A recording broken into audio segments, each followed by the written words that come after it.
Assalamualaikum po sa inyong lahat, o sa wikang Tagalog po ay sumainyo pong lahat ang kapayapaan. Ako nga po pala ang inyong lingkod, Yuritech at your service. May nag-walk-in po sa atin dito na may dalang iPhone XR at ang concern po ni client ay bigla daw nawalan ng power ang kanyang iPhone. Madalas po sa biglang no power sa mga iPhone ay dahil sa shorted component at itong tanggap po natin ngayon ay kabilang po dun sa mga madalas na biglaang nawalan ng power. Pagmasdan po ninyo ang multimeter na nagpa-fluctuate ang reading ng voltage from 4 volts down to 2 volts. It only means po na may short to ground ang isa sa mga power rails ng iPhone at yan po ang hahanapin natin ngayon sa pamamagitan ng kombinasyon ng ating kaalaman, kagamitan at kahusayan. Sa nakaraang video po natin ay ipinakita at ipinaliwanag ko po sa inyo ang aking pamamaraan ng paghahanap at pagtatanggal ng shorted component. Kaya hindi ko na po dito ipapaliwanag ng detalyado ang aking mga gagawin, bagkus ay ipapamalas ko na lang po sa inyo ang aking munting obra sa paraang kaaya-ayang panoorin habang nakakapulot po tayo ng munting kaalaman.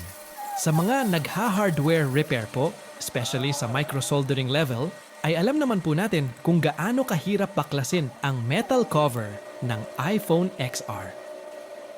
At pagdating sa short to ground problem, ay masasabi ko pong isa ang iPhone XR sa mga iPhone na mahirap hanapin ang shorted component dahil halos buong parte ng motherboard ay nababalutan ng metal cover. Madalas na nakikita ko pong ginagawa ng iilan ay binabaklas ang buong metal cover ng iPhone XR.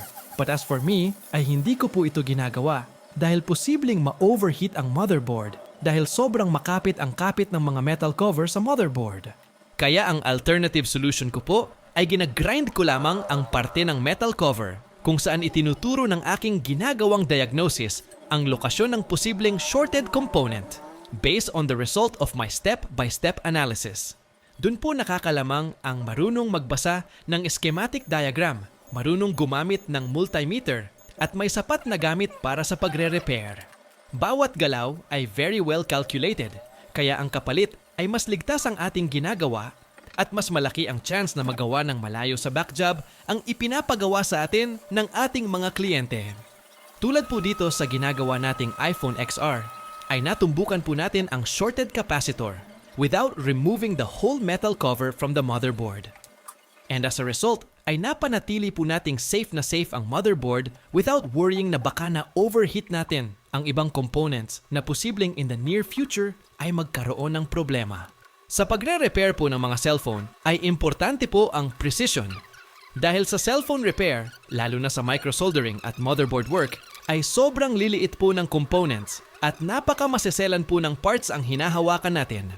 Kapag wala pong precision, ay pwedeng madamage ang nearby components, maputol ang pads o traces, magkamali sa sukat ng voltage or current testing, lumala ang sira ng unit, and in the end ay bumaba ang quality ng ating pagre-repair. Sa madaling salita po ay always choose precision over speed, quality over quantity. Isingit ko lang po pala ang tatlong nagpapa-shoutout sa ating huling video na sila Boss Joven Ilanan from Davao City, si Sir Boss King ng El Nido, Palawan, at si Boss Saidali Samagina ng City of Tuguegarao. Isang malakas na shoutout po sa inyong lahat, mga idol.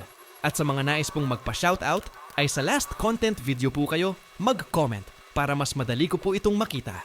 Maraming salamat po mga boss sa inyong panonood. Naway nakapulot po kayo ng kahit konting kaalaman dito sa videong ito. And again, thanks for watching and see you on our next videos.